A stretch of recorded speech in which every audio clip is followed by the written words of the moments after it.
partir d'un certain âge, le taux de progestérone diminue. Chez nous les femmes, cela peut commencer dès 35 ans, voire 40 ans. On a appris que la progestérone est essentielle pour réguler le cycle menstruel et soutenir la grossesse. Le taux de progestérone peut entraîner des irrégularités menstruelles, des problèmes de fertilité et intensifier les symptômes de syndrome prémenstruel. Les hommes peuvent également connaître une baisse de progestérone due à plusieurs facteurs comme l'alcoolisme, l'âge, le tabagisme, le stress prolongé, l'excès de caféine, l'obésité, les perturbateurs endocriniens et même certains médicaments, par exemple œstrogéniques, des stéroïdes anabolisants.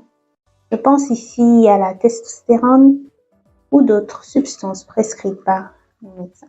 Pourquoi ils sont prescrits? Ils sont utiles pour traiter le retard de puberté ou encore la perte de muscles. C'est souvent le cas chez les patients souffrant de sida et de cancer. La réabsorption des œstrogènes peut se produire durant différentes étapes de notre vie. C'est souvent le cas pendant l'adolescence ou chez les personnes dans leur trentaine. Nos gènes qui font partie de notre ADN peuvent influencer la gestion des substances dans notre corps. Par exemple, les récepteurs des œstrogènes sont fabriqués par un gène bien structuré.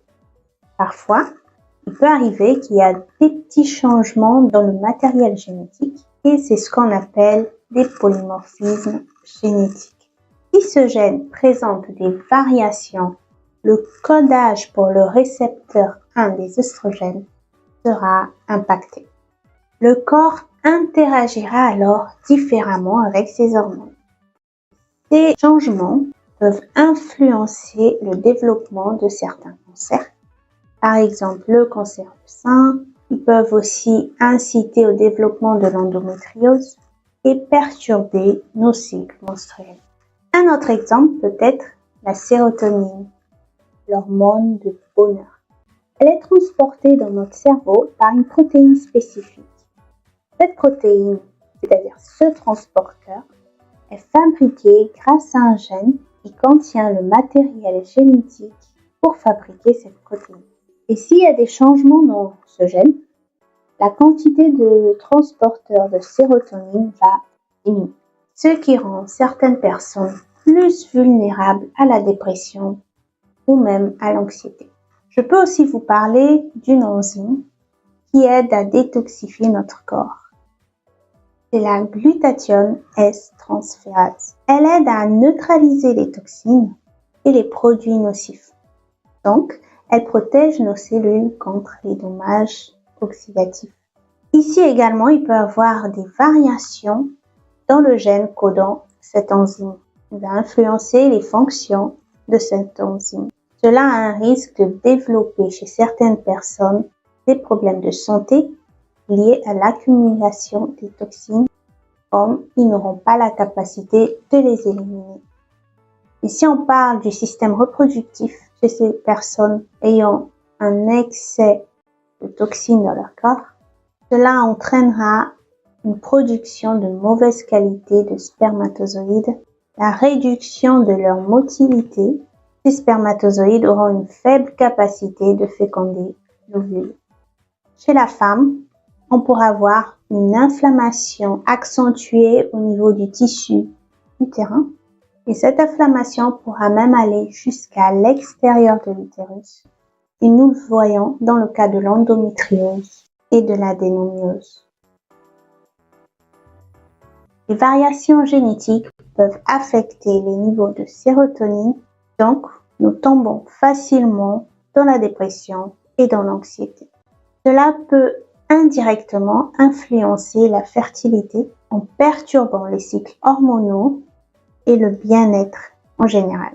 Les polymorphismes génétiques peuvent également modifier la réponse du corps aux œstrogènes, ce qui augmente le risque de conditions telles que l'endométriose, le cancer du sein, ainsi que des perturbations de cycle menstruel, toutes pouvant nuire à la fertilité.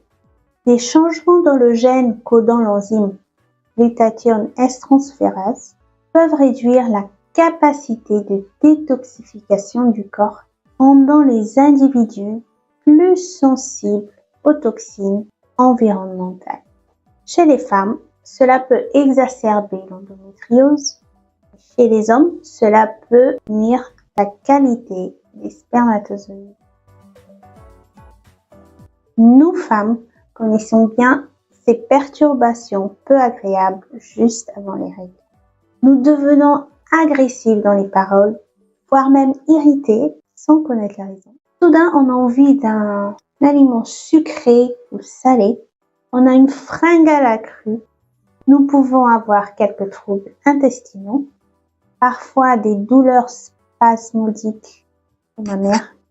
Nous pouvons même ressentir une fatigue persistante. J'ai une petite question. Sais-tu pourquoi tu gonfles au niveau du ventre juste avant tes règles? Bien, cela est dû à la rétention d'eau. Et tous ces symptômes sont provoqués par le syndrome prémenstruel. Et en plus, ils sont amplifiés par les déséquilibres hormonaux affectant leur fertilité. Et cela est dû s'il y a un excès des œstrogènes et un déficit de progestérone. Le passage sur les hormones est bien complexe et intense. Alors, n'hésite pas à regarder les vidéos plusieurs fois pour avoir une meilleure compréhension sur leur fonctionnement au niveau de nos organes génitaux. Si tu es prête à avancer sur ces explorations, je t'invite maintenant à découvrir un peu la physiologie de nos intestins.